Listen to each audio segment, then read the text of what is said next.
मित्रों, पिछले भाग में हमने सुना कि कैसे राजा दशरथ ने पुत्रेष्टि यज्ञ कराया और भगवान विष्णु ने श्री राम के रूप में जन्म लिया।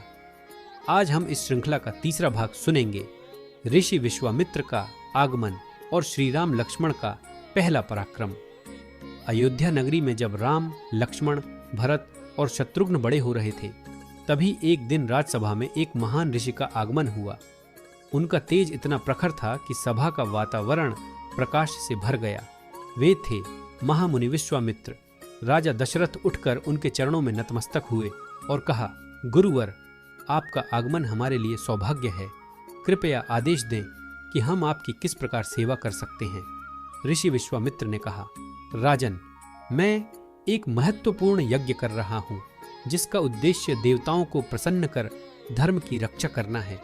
परंतु जब भी मैं यज्ञ करता हूँ, राक्षस ताड़का और उसके पुत्र मारीच और सुबाहु आकर विघ्न डालते हैं। वे वेदी पर डाले गए आहुति को नष्ट कर देते हैं और मेरे शिष्यों को कष्ट पहुंचाते हैं। मैं स्वयं उन्हें मार सकता हूँ, लेकिन नियम है कि यज्ञ करते समय शांति और संयम रखना होता है। इसलिए मुझे आपके 2 वीर पुत्रों राम और लक्ष्मण की आवश्यकता है। वे मेरे साथ चलें और इस दुष्ट ताड़का का संहार करें। यह सुनकर राजा दशरथ घबरा गए। उन्होंने हाथ जोड़कर कहा, गुरुवर, राम तो अभी केवल 16 वर्ष के हैं। वे शस्त्र चलाना सीख रहे हैं, परंतु राक्षसों से युद्ध करना बहुत बड़ा काम है। मैं स्वयं आपकी रक्षा करूंगा। आप उन्हें क्यों ले जाना चाहते हैं? ऋषि विश्वामित्र का तेज प्रचंड हो उठा। उन्होंने कहा, राजन, आप सूर्यवंशी हैं, वचन के पक्के हैं।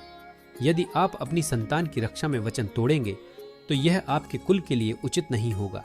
राम विष्णु के अंश से जन्मे हैं, उनके भीतर असाधारण शक्ति है। उन्हीं के हाथों यह कार्य सिद्ध होगा। सभा में बैठे गुरु वशिष्ठ आगे बढ़े और दशरथ को समझाया, राजन, विश्वामित्र का आगमन संयोग नहीं है। राम और लक्ष्मण को भेजना ही धर्म और लोक कल्याण का मार्ग है। चिंता न कीजिए, आपके पुत्र सुरक्षित लौटेंगे और यश प्राप्त करेंगे। राजा दशरथ ने भारी मन से सहमति दी। राम और लक्ष्मण धनुष बाण धारण कर गुरु विश्वामित्र के साथ वन की ओर निकल पड़े। अयोध्या नगरी में लोगों की आंखें नम थीं, लेकिन गर्व भी था कि अब राम अपना पहला पराक्रम दिखाएंगे। मार्ग में विश्वामित्र ने उन्हें मंत्र और दिव्य अस्त्रों का ज्ञान दिया। उन्होंने राम लक्ष्मण को सिखाया कि धनुष बाण कैसे चलाना है और दिव्य अस्त्रों का आवाहन कैसे करना है। राम और लक्ष्मण श्रद्धा से गुरु का ज्ञान ग्रहण करते हैं। कुछ ही दिनों में वे एक ऐसे वन में पहुंचे जहां चारों ओर भय और अंधकार छाया था। वहां पेड़ पौधे नष्ट हो चुके थे, पक्षियों की चहचहाहट बंद थी और वातावरण में डरावनी गंध थी। विश्वामित्र ने कहा, यह स्थान ताड़का का है। ताड़का पहले एक सुंदर अप्सरा थी, परंतु शाप के कारण राक्षसी बन गई। वह यहाँ के ऋषियों और साधुओं को सताती है। राम, अब तुम्हें ही इस दानवी का अंत करना होगा। राम ने कहा, गुरुदेव, वह तो स्त्री है। स्त्री का वध करना अधर्म तो नहीं होगा। विश्वामित्र ने समझाया, राम, जब कोई स्त्री अपने धर्म और मर्यादा को छोड़कर राक्षसी बन जाए और निर्दोषों का जीवन नष्ट करने लगे, तब उसका संहार करना भी धर्म है। ताड़का का वध करना ही इस वन को मुक्त करेगा। राम ने गुरु का आदेश स्वीकार किया और धनुष पर बाण चढ़ाया। अचानक भीषण गर्जना हुई। विशाल शरीर वाली ताड़का प्रकट हुई। उसकी आंखें अग्नि समान लाल थीं, दांत बाहर निकले हुए और बाल बिखरे हुए थे। उसने पेड़ों को उखाड़कर राम और लक्ष्मण पर फेंका। धरती कांपने लगी, आकाश में धूल भर गई। राम ने दृढ़ होकर पहला बाण चलाया, जो ताड़का के हाथ में लगा। लक्ष्मण ने दूसरा बाण चलाकर उसके राक्षसी स्वरूप को चोट पहुंचाई। ताड़का और भी क्रोधित होकर दौड़ी। तभी राम ने गुरु के आदेश से एक अग्निबाण छोड़ा। वह सीधा ताड़का के हृदय में जाकर धंस गया। ताड़का एक भयानक चीख के साथ भूमि पर गिर गई।